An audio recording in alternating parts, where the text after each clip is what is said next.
Magandang araw Pilipinas, narito po ang latest Weather Today forecast. Narito ang latest sa lagay ng ating panahon. Easterlies pa rin ang umiiral sa malaking bahagi ng bansa dito nga po sa Central Luzon, Southern Luzon at maging sa halos buong Visayas at inaasahan pa rin natin itong magdudulot ng mga pag-ulan sa malaking bahagi ng Southern Luzon at ilang parte ng Central Luzon at ilang bahagi ng Northern Luzon maging sa halos Kabisayaan o buong Kabisayaan.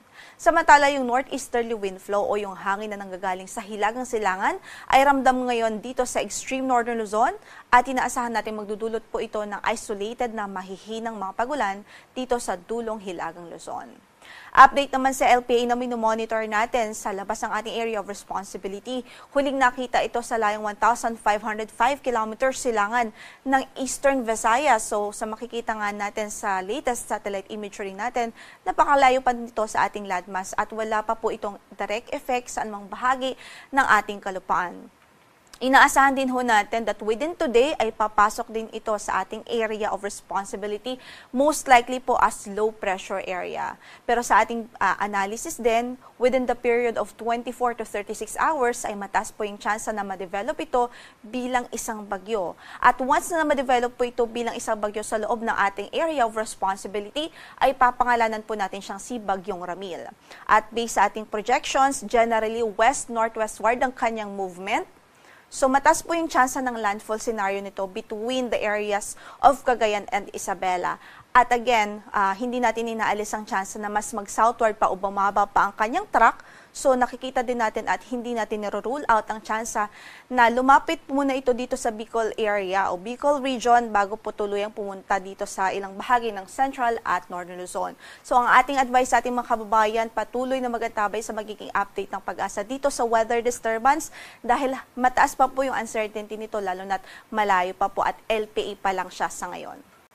Samantala sa pagtayo ng ating panahon, magiging maulap ang papaurin at mataas ang tsansa ng mga pag-ulan sa halos maghapong ito dito sa Isabela, Aurora, Bulacan, sa Metro Manila, buong Bicol Region, sa Calabarzon maging sa Mimaropa, dulot ng easterlies o yung hangin na nanggagaling sa silangan. At para sa pagtayo ng ating temperatura, sa Metro Manila, 25 to 31 degrees Celsius, 17 to 24 sa Baguio City, 25 to 33 sa Lawag, sa Tugigaraw ay 24 to 32 degrees Celsius, 24 to 30 sa Legazpi City at sa Tagaytay ay 23 to 28 degrees Celsius. So again, sa ating mga kababayan, saan man ang lakad natin for today, huwag kong kalimutang magdala ng mga pananggalang sa ulan. Samantala, dahil din sa northeasterly wind flow, asahan din natin ng mga isolated o pulong-pulong mahihinang mga pagulan dito po sa Batanes, Babuyan Islands, maging sa Ilocos Norte, dito sa extreme northern Luzon at sa ilang bahagi ng dito nga po sa Ilocos Norte dahil pa rin sa epekto ng northeasterly wind flow. Sa natitirang bahagi ng Luzon, asahan din natin ng mga pulo-pulo mga thunderstorms, mga isolated cases of thunderstorms. Pwede pa rin po itong magpabaha, especially kung mga severe thunderstorms. Kaya magantabay tayo sa mga thunderstorm advisories. Samantala sa Visayas, halos buong Visayas, maulan pa rin sa araw na ito dahil nga po sa epekto ng easterlies. Kaya ingat pa rin sa ating mga kababayan doon. Sa Mindanao naman ay generally mga localized thunderstorms ang pwedeng magdulot ng pag-ulan. So again, kahit saan man po ang ating maging lakad, huwag hong kalimutang magdala ng payong.